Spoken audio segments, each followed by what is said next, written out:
అందరికీ నమస్కారం. నా పేరు రమ. సాడిస్ట్ హస్బెండ్ 11వ భాగం. రచయిత తనూషారెడ్డి గారు. ఓ ఇప్పుడు గుర్తొచ్చిందని సెల్ఫ్ రెస్పెక్ట్ ఆ బాస్టర్ దగ్గర సైన్ చేసినప్పుడు గుర్తు రాలేదా అని కళ్ళు పెద్దవి చేసి అడుగుతాడు. తల వంచుకొని ఏడుస్తుంటే 10 మినిట్స్లో ఆఫీస్లో ఉండాలి నువ్వు. నీకు ఇష్టం వచ్చినప్పుడు లీవ్ తీసుకోవడానికి కాదు మేము జీతాలు ఇస్తున్నదని వెళ్ళిపోతాడు స్పీడ్గా క్రిష్. అతను వెళ్ళేంత వరకు ఒక మూల నుండి అంతా చూసిన కిట్టు అక్క అని భుజం మీద చేసి ఏడుస్తూ అడుగుతాడు. కింద పడిపోయి వెక్కి వెక్కి ఏడుస్తున్నాను, నీ ఓదార్చడం కిట్టు వల్ల కాదు. కిట్టు అమ్మ ఇంటి నుండి బట్టలు క్యారేజ్ తీసుకొని వస్తుంది. నన్ను అడిగితే అర్జెంట్ మీటింగ్ ఉందని ఆఫీస్ నుండి కాల్ వస్తే వెళ్ళాలని చెప్పు. ఇక్కడ జరిగింది మన మధ్య మాత్రమే ఉండాలి అని అంటున్నాను. సరే అక్క నువ్వు వెళ్ళు, అమ్మకి నేను చెప్తాలే అని అంటాడు కిట్టు. ఇంకా ఐసీయూలోనే ఉన్న భాస్కర్ని ఒకసారి చూసి కన్నీళ్లు తుడుచుకొని ఫేస్ వాష్ చేసుకుని ఆటో పట్టుకొని ఆఫీస్కి వెళ్తుంది. క్రిష్ అను మీద భరించలేని కోపంతో క్యాబిన్ మొత్తం కూడా చెల్లాచెదురు చేసి కొత్త పీసీని కూడా ఫ్లోర్ని ముద్దాడేస్తుంది. ఆఫీస్కి చేరుకున్న అను క్రిష్ క్యాబిన్ డోర్ పట్టుకొని ఒక డీప్ బ్రీత్ తీసుకొని డోర్ తీసి లోపలికి వెళ్తుంది. బ్లేజర్ కింద పడేసి ఇన్షర్ట్ చేసిన షర్ట్ని కూడా బయటకి లాగి హ్యాండ్స్ని పైకి లాక్కొని విండో గ్లాస్ దగ్గర నిలబడి సిగరెట్ కాలుస్తూ ఉంటాడు. ఆమె ప్రెజెన్స్ ఫీల్ అవుతూ తను వచ్చిందని చూడకుండానే తెలుసుకున్న క్రిష్ అలాగే ఉంటే కింద పడిన ఫైల్స్ పేపర్స్ దాన్ని ఫోల్డర్లో పెట్టేసి కింద పడిన పగిలిపోయిన మొబైల్ టేబుల్ మీద పెట్టి నా వర్క్ చెప్తే నేను చేసి వెళ్ళిపోతాను సార్ అని ముభావంగా అంటుంది. వెనక్కి తిరిగి క్రిష్ అను చేయి పట్టుకొని టేబుల్కి లాక్ చేసి వాడి దగ్గర మనీ ఎందుకు తీసుకున్నావు? పరిచయమే లేని లఫ్వుడ్ దగ్గర అగ్రిమెంట్ మీద సైన్ చేసి డబ్బు తీసుకున్నప్పుడు నీకు జీతం ఇచ్చే ఈ కంపెనీ నేను గుర్తు రాలేదా? నన్ను ఎందుకు అడగలేదు అని ఆమె బుగ్గలు ఒత్తి పట్టి మరీ అడుగుతాడు. అతని మాటల్లో కోపం కంటే బాధే ఎక్కువగా వినిపిస్తూ ఉంటే నేను ఎవరి దగ్గర మనీ తీసుకుంటే నీకెందుకు? నా గురించి నువ్వెందుకు ఆలోచిస్తున్నావు? అడిగిన దానికి మాత్రమే ఆన్సర్ చెయ్యని ఆమె నడుము మీద చెయ్యేసి నొక్కుతూ ఫేస్ దగ్గరికి తెస్తూ అడుగుతాడు. నొప్పికి అను కళ్ళలో నీరు చేరుతుంటే ఆన్సర్ కావాలి. నీకు చెప్తాను విను. నిన్ను హెల్ప్ అడుగుంటే దాన్నే అడ్వాంటేజ్ తీసుకొని బెడ్ మీద నీ కోరిక తీర్చుకునేవాడివి. చావనైనా చస్తాను కానీ నా క్యారెక్టర్ ఎప్పుడు చంపుకోను. నా ఆత్మగౌరవం చంపుకొని నేను బ్రతకలేను. అందుకే నిన్ను అడగలేదు. అతను నీలాగా పక్క పంచుకోమని అడగలేదు, నన్ను పెళ్లి చేసుకుంటాను అని అడిగాడు. అండ్ వన్ మోర్ థింగ్, ఇలా నాకు ఇష్టం లేకుండా నన్ను పదే పదే తాగుతూ నన్ను హింస పెట్టట్లేదని గట్టిగా అరుస్తూ ఉంటుంది. అను అన్న మాటలకి క్రిష్ మనసు చివుక్కుమంటే ఓ ఐసీ, నీ దృష్టిలో తాక్కున్న పెళ్లి చేసుకుంటానంటే మంచోడు, జెంటిల్మెన్, ఉత్తమ పురుషుడు అంతేనా? సరే మరి ఆ లఫుడ్ గన్ ఎందుకు పెళ్లి చేసుకుంటానని అడిగాడు? నిన్ను ఇంట్లో దేవుని విగ్రహం ముందు కూర్చోబెట్టి డైలీ పూజలు చేయడానికా? నిన్ను ముట్టుకోకుండా ఉండటానికా? వాడేమైనా మహాత్ముడా? టెల్మీ అని అడుగుతాడు క్రిష్. అను ఏం మాట్లాడకుండా నువ్వు ఇంతలా నా కోసం ఆలోచించవలసిన అవసరం నీకు లేదు. నా లైఫ్ ఎలా రాసిపెట్టుంటే అలాగే జరుగుతుంది. అతను ఎలాంటి వాడైనా కావచ్చు, కానీ టైంకి హెల్ప్ చేసి మా నాన్నని కాపాడాడు. ఈరోజు మా నాన్న ప్రాణాలతో ఉన్నాడంటే ఆయనే కారణం. సో నా వర్క్ ఏంటో చెప్తే నేను ఫినిష్ చేసుకొని వెళ్ళాలి. హాస్పిటల్లో మా అమ్మ టెన్షన్ పడుతూ ఉంటుంది అని అను అంటుంది. వర్కే కదా, జస్ట్ వెయిట్ అండ్ వాచ్ అని టేబుల్ డ్రాయర్లో కట్టగట్టిన ఫైల్స్ అన్నీ కూడా తీసి వాటిని ఓపెన్ చేసి వాటిలోని పేపర్స్ అన్నీ చెల్లా చెదురుగా విసిరేసి వేటికి అవి అన్నీ అరేంజ్ చేసి వాటి ఫోల్డర్లో పెట్టు అని అరిచినట్టుగానే అంటాడు క్రిష్. మనసులో సైకోలా బిహేవ్ చేస్తున్నాడు అని అనుకొని ఇప్పుడు తను హాస్పిటల్కి వెళ్ళడం ఇంపార్టెంట్ కాబట్టి ఇక కామ్గా నోరు మూసుకొని ఒక్క మాట కూడా మాట్లాడకుండా మౌనంగా పేపర్స్ అన్నీ కలెక్ట్ చేస్తుంది. ఆమె మౌనం క్రిష్లో అసహనాన్ని ఇంకా పెంచుతుంటే డామిట్ అని గట్టిగా అరిచి తన క్యాబిన్ నుండి కార్ కీస్ తీసుకొని బయటకు వెళ్ళిపోతాడు. ఫాస్ట్గా వెళ్తున్న క్రిష్ని చూసి ఒక నిట్టూర్పు విడిచి అను తన పనిని ఫాస్ట్గా చేయడం స్టార్ట్ చేస్తుంది. స్టాఫ్ అంతా క్రిష్ లేడని గుంపుగా ఫామ్ అయ్యి చూసారా? అను కంటికి కనిపించేంత అమాయకురాలేం కాదు. తను వచ్చి ఒక 3 months అయిందో లేదో అప్పుడే చైర్మన్ సార్ వాళ్ళ అబ్బాయినే పట్టేసింది.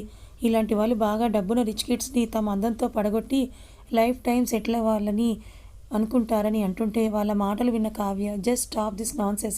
అను అలాంటిది కాదు. క్రిష్ సరే తనని ఇబ్బంది పెడుతుంటే నేను చూశాను. ఇంకా ఈ టాపిక్ని ఇంతటితో వదిలేస్తే బెటర్ అని అంటుంది. నీ ఫ్రెండ్ కాబట్టి నువ్వు వెనకేసుకొని వస్తున్నావా? తనే క్రిష్ సార్ క్యాబిన్కి ఎన్నిసార్లు వెళ్ళదో నీకు తెలియదా? డబ్బు ఎలాంటి వాళ్ళనైనా మార్చేస్తుందని అంటుంది ఇంకో అమ్మాయి. 1 గంట తన విల్లాకి వెళ్ళి తగ్గని కోపానికి డ్రింక్ చేసి కాసేపు రెస్ట్ తీసుకొని వచ్చిన క్రిష్ తన ఆఫీస్కి రాగానే అక్కడ జరుగుతున్న దృశ్యం చూసి పిడికిలు బిగిస్తాడు. జస్ట్ షటప్, ఏం జరుగుతుంది ఇక్కడ? కావ్యని తప్పించి అందరి వైపు చూస్తూ ఇంకో 5 minutesలో మీ రిజిగ్నేషన్ లెటర్స్ అన్నీ నా టేబుల్ మీద ఉండాలని ముందుకు వెళ్తూ ఉంటే సార్ సారీ, ఇంకోసారి ఇలా మాట్లాడడం సార్ అన్న గుంపులో ఒకడు అంటే జీతం ఇచ్చే వాడి మీదే కాంట్రవర్సీస్ చేస్తే ఎలా ఉంటుందో మీకు తెలియాలని తన క్యాబిన్కి వెళ్ళిపోతాడు. వాష్రూమ్కి వచ్చిన అను అదంతా విని క్రిష్ వెనకే వెళ్ళి వాళ్ళ ఉద్యోగాలు ఎందుకు లాగేసుకుంటున్నావు అని అను ఏ భావం లేకుండా నిలదీస్తుంది. వాళ్ళు నీ గురించి తప్పుగా మాట్లాడుతున్నారు, అందుకే పీకేస్తున్నానని క్రిష్ అను వైపు చూడకుండా వేళ్ళని ల్యాప్టాప్ మీద ఆడిస్తూ ఉంటాడు. ఓహో అలాగా, మరైతే నువ్వు కూడా నన్ను వాళ్ళకంటే దారుణమైన మాటలు అన్నావు కదా, మరి నీకే పనిష్మెంట్ ఇవ్వాలి? అయినా అన్నది నన్ను, వస్తే గిస్తే కోపం నాకు రావాలి, నీకెందుకు వస్తోందని అను అడుగుతుంది. నిన్నెవరైనా తప్పుగా ఒక్క మాట అన్నా అక్కడే పాతేస్తాను. నిన్ను కొట్టడానికైనా తిట్టడానికైనా నాకు మాత్రమే రైట్స్ ఉన్నాయి. చివరికి నీ కంట్లో వచ్చే కన్నీళ్ళకు కూడా నేనే రీజన్ అవ్వాలి అని స్థిరంగా అంటాడు క్రిష్. అను ఏదో అనేలోపుగా నీ వర్క్ కంప్లీట్ అయితే ఇంక నువ్వు వెళ్ళొచ్చు అని అంటాడు క్రిష్. డోర్ వరకు వెళ్ళి డోర్ ఓపెన్ చేసి క్రిష్ వైపు ఒక క్షణం అలాగే నిశ్చితంగా చూసి వెళ్ళిపోతుంది. మానిటర్లో వెళ్తున్న అనుని చూసి నిన్ను నా నుండి ఆ దేవుడు కూడా తప్పించలేడు, ఆఫ్టర్ ఆల్ ఆ కుత్తేగాడు ఎంత అని అనుకుని వర్క్ మీద కాన్సన్ట్రేషన్ పెడతాడు క్రిష్. హాస్పిటల్కి చేరుకున్న అను స్పృహ వచ్చిన తండ్రి దగ్గరికి వెళ్ళి నాన్న ఇప్పుడు ఎలా ఉందని అడుగుతుంది. నాకేమవుతుంది తల్లి, పెద్ద కొడుకులా నువ్వు ఉండగా అని నీరసంగా అంటాడు భాస్కర్. నాన్న నువ్వెప్పుడు స్కూటీ స్లోగానే కదా డ్రైవ్ చేస్తావు, మరెలా యాక్సిడెంట్ అయిందని అడుగుతుంది అను. అదే నాకు అర్థం కావట్లేదను, బండ్లో వెళ్తుంటే తెలిసిన వ్యక్తి కనిపించాడు, మాట్లాడదామని స్కూటీని స్లో చేశాను, ఇంతలో స్పీడ్గా ఒక కారు నా వైపే వచ్చింది.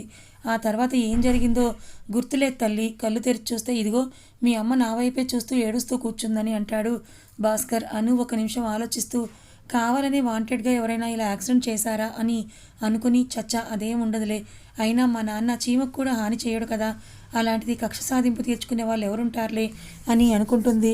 విశాల నాన్నని వదిలిపెట్టి ఆఫీస్కి ఎందుకు వెళ్ళావే, నేను వచ్చేంతవరకు కూడా ఆగలేకపోయావా అని గదుముతుంది. భాస్కర్కి జ్యూస్ చేస్తూ అదేం లేదమ్మా, ఇంపార్టెంట్ పని పడితే వెళ్లాల్సి వచ్చింది అని అంటుంది అను. హాస్పిటల్ నుండి భాస్కర్ను 5 రోజుల తర్వాత హెల్త్ బాగుందని అన్ని టెస్టులు చేసి డిశ్చార్జ్ చేస్తారు డాక్టర్స్.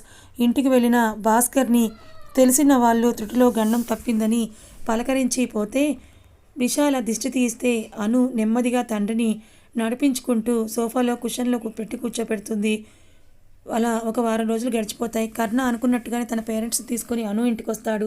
అను వాళ్ళని చూసి షాక్ అయితే భాస్కర్ గారు హెల్త్ దృష్ట్యా ఇంకా నిజం చెప్పకపోవడం వల్ల టెన్షన్ పడుతుంది. నమస్తే అని కర్ణ తల్లి భూదేవి, తండ్రి శివకోటి అంటే నమస్తే అండి అంటూ మీరు అని అంటాడు భాస్కర్.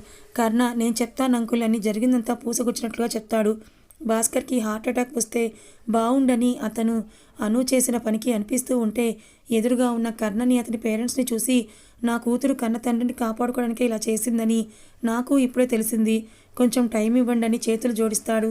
కర్ణ ఓకే అంకుల్, బట్ వచ్చే నెలలోపే పెళ్లి జరిగిపోవాలని అంటాడు. క్రిష్ ఏమన్నా చేస్తాడేమో అన్న భయంతో వాళ్ళు వెళ్ళాక అనుని చూస్తూ భాస్కర్ నిన్ను కన్నందుకు రుణం తీర్చుకుంటున్నావా తల్లి అని అంటాడు కంటతడితో. అలా అనకండి నాన్న, నాకు ఆ టైంలో వేరే ఆప్షన్ కనిపించలేదు, నాకు మీరు మాత్రమే ముఖ్యం అనిపించింది, అందుకే ముందు వెనుక ఆలోచించకుండా సైన్ చేసేశాను అని తలదించుకొని అంటుంది అను. విశాల ఏంటండి ఇప్పుడు ఏమైంది, ఎప్పటికైనా అమ్మాయికి పెళ్లి చేసి పంపాల్సిందే కదా, నేను కూడా మొదట్లో అను మీద అరిచాను కానీ అబ్బాయి తల్లిదండ్రుల్ని చూస్తే అనుకి సంబంధం కరెక్టే అని అనిపిస్తోంది నాకు అని అంటుంది. విశాల అని గట్టిగా అరిచి మనుషుల రూపాలను చూసి వారి గుణాలను అంచనా వేయలేము అని అను నీ నిర్ణయం ఏంటో చెప్పమ్మా అని బాధగా అడుగుతాడు భాస్కర్. ఆల్రెడీ నిర్ణయం తీసుకుని సంతకం పెట్టాను నాన్న, మీరు బాధపడకండి, నా తలరాత ఎలా ఉంటే అలాగే జరుగుతుందని అంటుంది అను. చేసేదేమీ లేక భాస్కర్ కూతురు చేసిన పనికి కన్నీళ్లు కూడా రావు. ఆఫీస్కి వెళ్ళిన అను అందరూ తనని ఒక విధంగా చూస్తూ గుసగుసలు స్టార్ట్ చేస్తే నిన్న క్రిష్ చేసిన పనికి తను ఈరోజు ఇలా ఆఫీస్లో సెంటర్ ఆఫ్ అట్రాక్షన్ అయ్యిందని అర్థమవుతుంది. ఫోన్కి వచ్చిన మెసేజెస్ చూసుకుంటుంది. కొన్ని ఫైల్స్ నేమ్స్ చెప్పి వాటిని తీసుకొని తన విల్లాకి రమ్మని ఉండడంతో క్రిష్ నుండి రావటంతో అది ఆటో పట్టుకొని అదే విల్లాకి వెళుతుంది. బయటే ఖరీదైన కార్లు ఉండడం చూసి తన స్థాయి ఏంటో తనకి మరొకసారి అర్థమవుతుంది. చిన్నగా లోపలికి వెళ్ళిన అను క్రిష్తో పాటు ఒక ఫేమస్ కో హీరో కూర్చొని స్క్రిప్ట్ గురించి డిస్కస్ చేస్తుంటారు.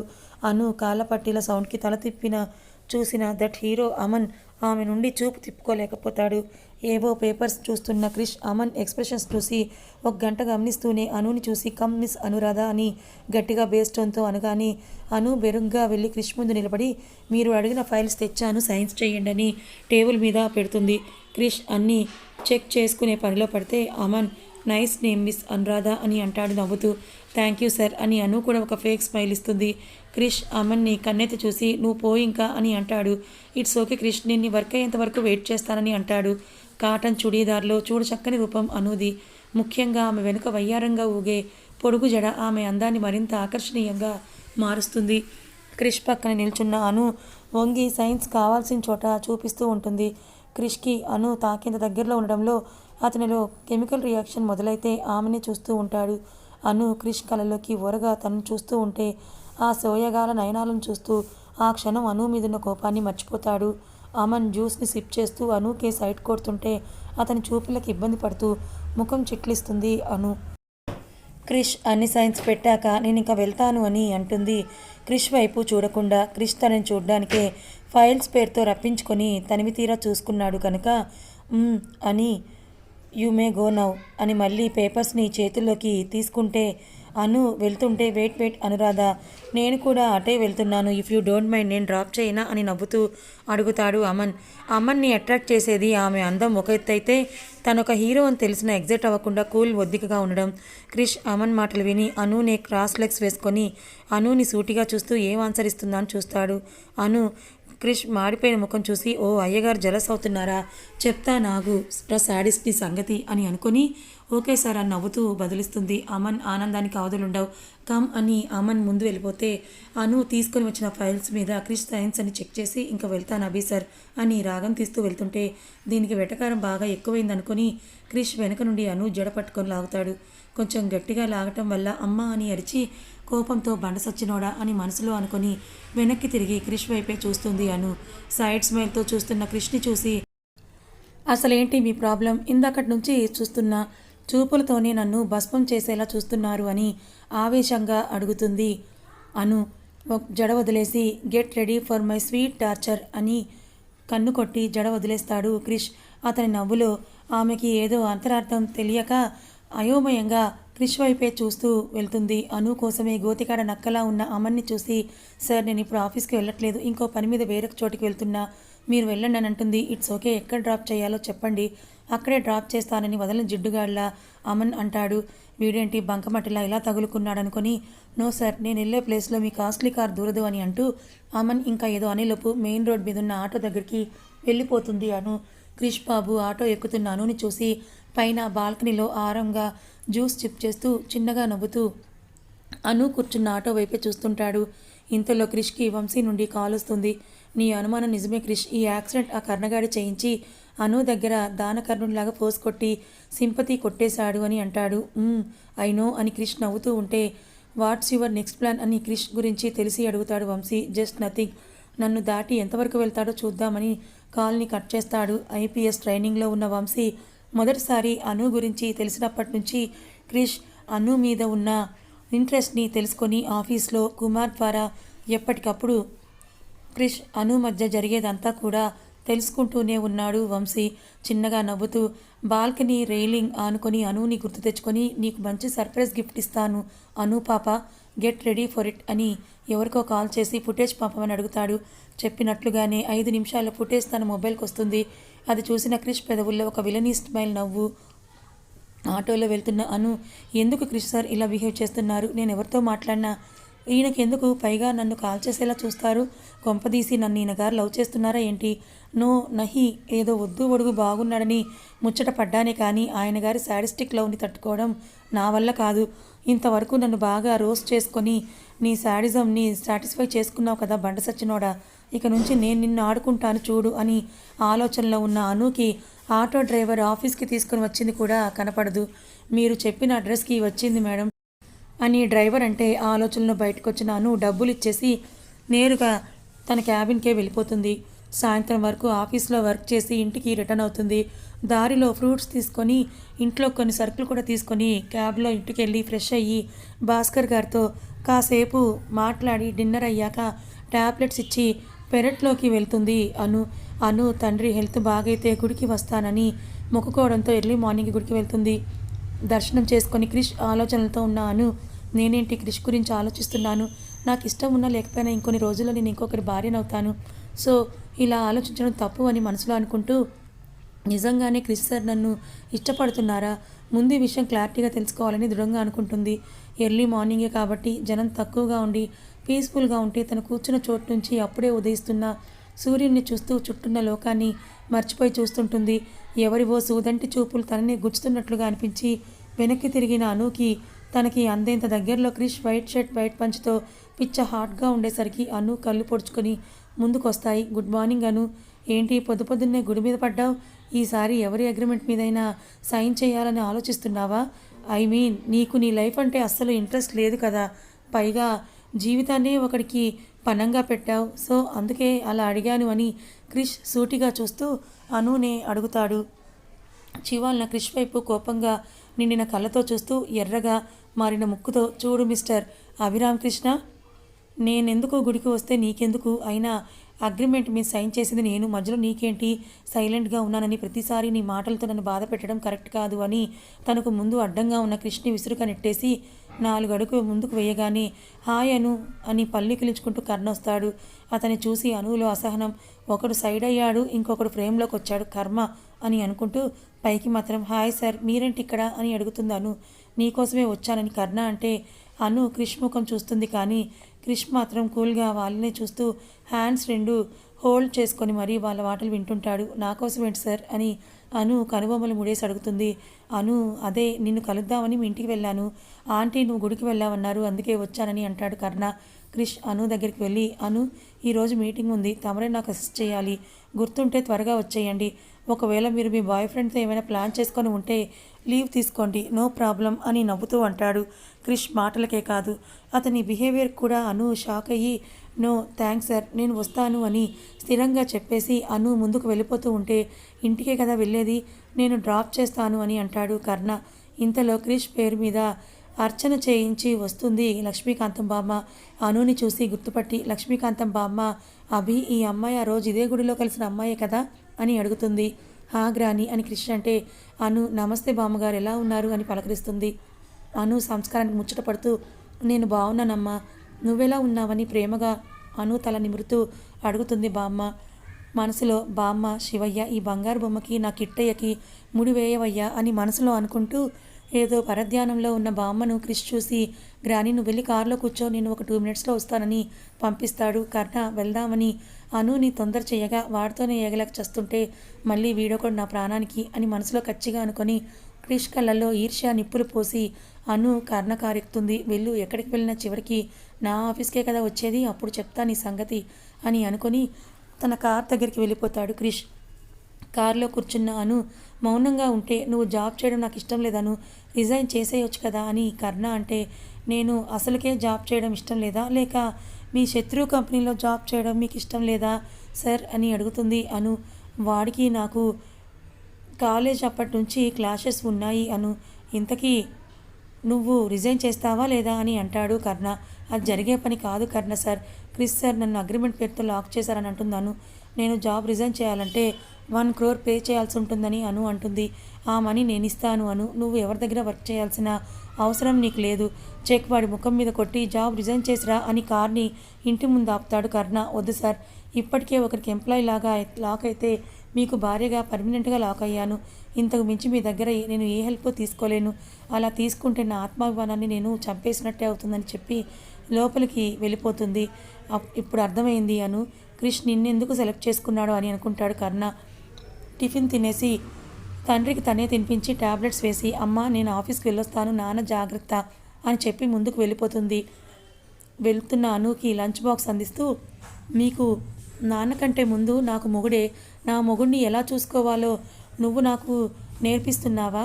నాకు తెలుసులే కానీ నువ్వు జాగ్రత్తగా వెళ్ళిరా, అసలే బయట ఆడపిల్లలకు సెక్యూరిటీ లేదని అంటుంది విశాల నవ్వుతూ. నా బ్యాగ్లో ఎప్పుడు పెప్పర్ స్ప్రే రెడీగా ఉంటుందమ్మా అని చెప్పేసి క్యాబ్ రావటంతో వెళ్ళిపోతుంది అను.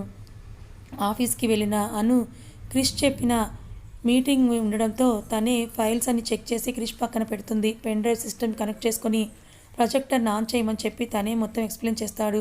కాన్ఫిడెంట్గా మాట్లాడుతున్న క్రిష్ని చూసి అను నిజంగానే ఈయనను లవ్ చేస్తున్నారా అన్న అనుమానం స్టార్ట్ అవుతుంది అనులో. తనని రెప్ప వేయకుండా సీరియస్గా ఏదో ఆలోచిస్తూ చూస్తున్న అనుని చూసి క్రిష్ ముందున్న టేబుల్ మీద చెయ్యి వేసి వంగి మీటింగ్ ఈజ్ ఓవర్ అని చెప్పేసి తల తిప్పి అను వైపు చూస్తూ వాట్ అన్నట్టు రైట్ ఐబ్రో రైస్ చేస్తాడు. దెబ్బకి పాప మ్యూట్ అయ్యి ఏమీ లేదని తల ఊపి అంటుంది. లంచ్ టైం కావడంతో క్రిష్ టైం చూసి లెట్స్ హ్యావ్ ఎ బ్రేక్ అని చెప్పేసి అనుకి ఒక యాటిట్యూడ్ లుక్ ఇచ్చేసి వెళ్ళిపోతాడు. ఆ చూపుకి అర్థం తెలిసిన అను క్రిష్ కంటే ముందే క్యాబిన్లోకి వెళ్ళి టేబుల్ మీద ఉన్న మెస్ అంతా క్లీన్ చేసి రూమ్ ఫ్రెషనర్ని ఆన్ చేసి పర్సనల్ రూమ్లో అప్పుడే వచ్చిన లంచ్ బాక్స్ని ఓపెన్ చేసి ప్లేట్లోకి సర్వ్ చేసి క్రిష్ కోసమే వెయిట్ చేస్తుంటుంది. స్పీడ్గా వచ్చిన క్రిష్ తలుపు తీసుకొని రాకుండా తోసుకొని వచ్చి రూమ్ అంతా నీట్గా తనకి నచ్చినట్లుగా ఉండడం చూసి ముందుకు అడుగు వేసి పర్సనల్ రూమ్ వైపు చూస్తాడు. క్రిష్ ఇంకా రాకపోవడంతో అతని టేబుల్ మీదున్న ఇయర్ పోడ్స్ని తీసుకొని మొబైల్ కనెక్ట్ చేసుకొని పీస్ఫుల్గా మ్యూజిక్ వింటూ గడ్డం కింద చెయ్యి పెట్టుకొని హమ్మింగ్ చేస్తూ ఉంటుంది మన అను పాప. కథ ఇంకా ఉంది. మరి క్రిష్ ఇప్పుడు అనుని ఇలా చేసి ఏమైనా కోపడతాడా, మళ్ళీ ఏమైనా అంటాడా? మరి కర్ణ గురించి నిజం తెలిసింది కాబట్టి అనుని ఆ పెళ్లి చేసుకోకుండా ఆపుతాడా? అసలు అను ఎవరినైనా పెళ్లి చేసుకుంటే క్రిష్కి ఏంటి? అను అనుమానిస్తున్నట్టుగానే క్రిష్ తనని లవ్ చేస్తున్నాడా, లేక రివెంజ్ తీర్చుకోవాలని అనుకుంటున్నాడా? తెలియాలనుకుంటే కథని ఫాలో అవ్వండి. కథ నచ్చితే లైక్ చేయండి, మరికొంతమందికి షేర్ చేయండి. ఇలాంటి మరిన్ని మంచి కథల కోసం మన ఛానల్ని సబ్స్క్రైబ్ చేసుకోండి. Thank you.